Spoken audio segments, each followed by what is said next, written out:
kif inbniet il-Belt Valletta, mill-ewwel bdew imorru joqogħdu ħafna nies f'din l-istess belt. Flimkien ma' dawn, wieħed irid jiftakar ukoll kemm kien hemm ħaddiema jaħdmu fuq il-bini tas-swar, il-knejjes, palazzi u djar oħra. Mingħajr dubju ta' xejn, l-awtoritajiet ekleżjastiċi bdew jaħsbu fil-futur. Kien minħabba fekk li diversi ordnijiet reliġjużi għamlu l-almu tagħhom biex anki huma jkollhom kunvent u knisja f'din il-belt il-ġdida. Apparti l-ordnijiet reliġjużi, kien hemm ukoll interessati li jkollhom il-preżenza tagħhom fil-belt il-ġdida id-Djoċesi ta' Malta. Ftit ta' xhur wara li ngħata bidu għall-bini tal-Belt Valletta, bdejna naraw l-ewwel ordnijiet reliġjużi jersqu lejn il-belt. Kienet ħaġa raġunata wkoll li jekk kif bdew jissetiljaw kemm fil-bini ta' kunventi kif ukoll ta' knejjes, beda jkun hemm il-ħidma biex jitwaqfu il-parroċċi wkoll.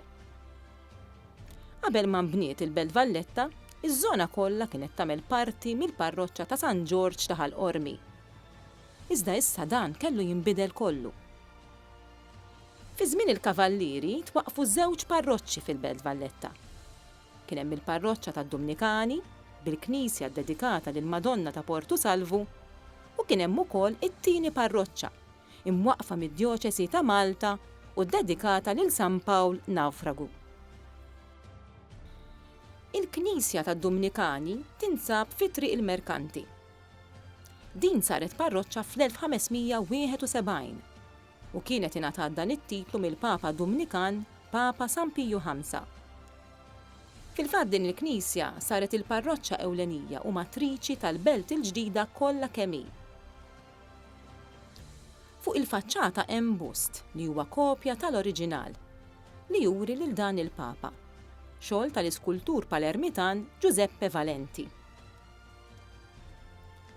It-tieni parroċċa tal-Belt Valletta hija ddedikata lil San Pawl Nawfragu.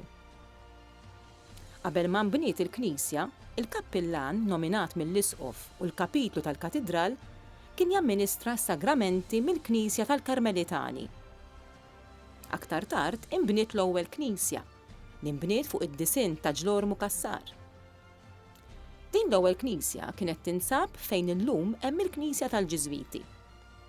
Aktar tard inbniet knisja oħra fl-istess lok fejn insibuha llum. Għal darb'oħra inbniet mill-ġdid fis-seklu 17 u bil-parteċipazzjoni ta' diversi periti. Il-Knisja li naraw illum fi Triq San Pawl għandha l-faċċata preżenti mibnija fuq id-disinn ta' Dr. Nikola Zammit, li bħala professjoni kien tabib, għalkemm iddisinja diversi bini. Minħabba l-kwantità ta' nies li kienu joqogħdu fil-Belt Valletta sas-sittinijiet tas-seklu 20, inħass il-bżonn li jkun hemm it-tielet parroċċa. L-għażla waqgħet fuq il-Knisja ddedikata lil Santu Wistin u mmexxija mill-Patrijiet Agostinjani. L-ewwel Knisja Agostinjana inbniet fuq id-disinn ta' Ġlor Mukassar fl-1571. Ma' żmien il-Knisja oriġinali saret żgħira u nħass il-bżonn li din tkun imkabbra. Il-Knisja preżenti inbniet fl-1765 fuq id-disinn tal-Perit Giuseppe Bonnici. Minħabba l-mewt ta' dan il-Perit, ix-xogħol kien fdat fidejn il-Perit tal-Ordni Antonio Kakija.